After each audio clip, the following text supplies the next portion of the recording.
Hi there, I'm Jonathan Kydd. I want to talk about REFS. Now, as usual, they're coming in for a lot of stick, Clattenburg, Halsey and Atkinson in particular at the moment, for making contentious decisions that obviously affect a tightly contested game, which is, in fact, so many of the games in the Premier and Champions League, which are the games under the spotlight, as it's them that are seen by us all, as they're the ones featured on the box, obviously. And the ref's decision can be the difference between teams staying in the division or going down, obviously, or even winning the title or cup, with all the financial rewards and sackings that go hand in hand with success and failure. And of course, they ignore the technology available from the TV, other than little microphones and headsets, and rely on themselves and their assistants.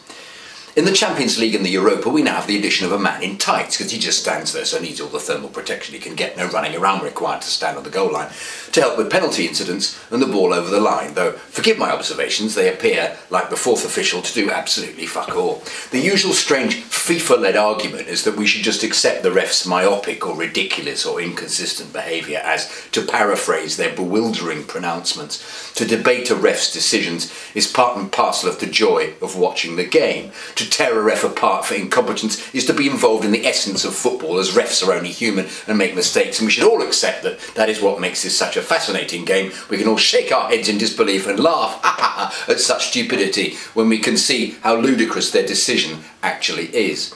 And to apply technology to make the ref's decision-making easier will be deny this advantage to the team playing on, for example, Hackney Marshes. I mean, of course, this is bollocks, because since if you applied the Hackney Marshes theory properly, we'd be having Premier League games reffed by someone's mate or one side's manager, as that always happened to me whenever I played Sunday football. The ref frequently never turned up or ran away when someone threatened to knife him after he made an offside decision with no linesman. But I admit I'm being a bit flip here. No, what FIFA seem to miss is that anyone who watches any football on the telly will be aware when there are TV cameras involved and we can see the minutiae of every decision over and over again from every conceivable angle, to leave it just to the ref just doesn't create debate, it creates hatred and accusations of total incompetence.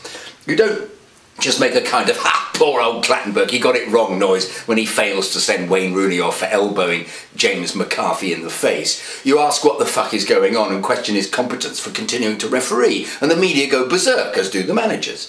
And when Mark Halsey deems Alan Hutton's shirt-pulling deny Wolves the chance to score and he's in the 6-yard box and there's no one else about, it's only a yellow card, Mr. Halsey is called to book for his ridiculous decision. Imagine the breathing space given to him if he had the opportunity, as they do in rugby or cricket, to refer this for 30 seconds to a fourth official, which could be easily wound into the fabric of the game. So there must be TV judgment, which could actually be achieved by just speaking to the fourth official who has a set. And that could be the fourth official's role. At the moment, all the fourth official, frequently a top ref, wasted, does is to put the board up for time added on and subs, and check whether the sub has proper footwear and isn't wearing his platinum Walkman or multi-studded watch to come out and play in. Oh yeah, and stop the manager from leaving his box, which they never seem to manage because they always just wander off the touchline, and check a list to see if the same player who went off hasn't come on again and they aren't playing 12 aside. And of course he does act as a kind of bin device for the manager to dump his frustrations into. So basically what I'm saying is that he does naff all, doesn't he? So why doesn't he just run a quick eye over the same footage that we're getting and respond accordingly? It would take seconds, and like at cricket or rugby matches, we wait while some suitable or appropriate music is played. If it's a sending off, like the theme from Teletubbies, if it's an overweight player who's eaten all the pies. Anyone from Blackpool, for example, whose very baggy outfits seem to exaggerate their waistlines. Or the Rocky theme, if it's Wayne Rooney who's just elbowed someone in the side of the head. Or the Jaws theme tune, if someone has dived. I mean, obviously a decision going wrong does have its lighter moments, like Arsene Wenger kicking bottles over, or Lennon and McCoy squaring up to each other, or Fergie bouncing up and down as if someone had stuffed a couple of itching powder down his shirt. But here I am talking about a fourth official being a final arbiter. Now, haven't spoken about the lines persons. Since the Sean Massey sexism debacle, they must no longer be linesmen, of course. Mind you, they're not linos anymore either, are they? I like them being linos, short and sharp. Oi, lino, you're shit! There's a nice ring to it, but no, they're now assistant referees. Oi, assistant, you're shit! Sounds as if you're in a shop and someone's avoiding serving you or has stood on your foot whilst helping you on with a jacket. And this brings up a point related to my experience as a ref. I've been a ref. I've ref because I got a tenner at a time and I paid my expenses. If I did it 5 times a week, which I did, I had money left over to take my girlfriend out for dinner.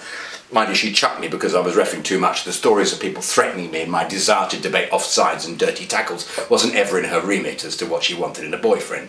The cruel harpy. Anyway, I digress. But my experience of running the line, you were asked to run the line as well as ref at this grade 3 as it was then.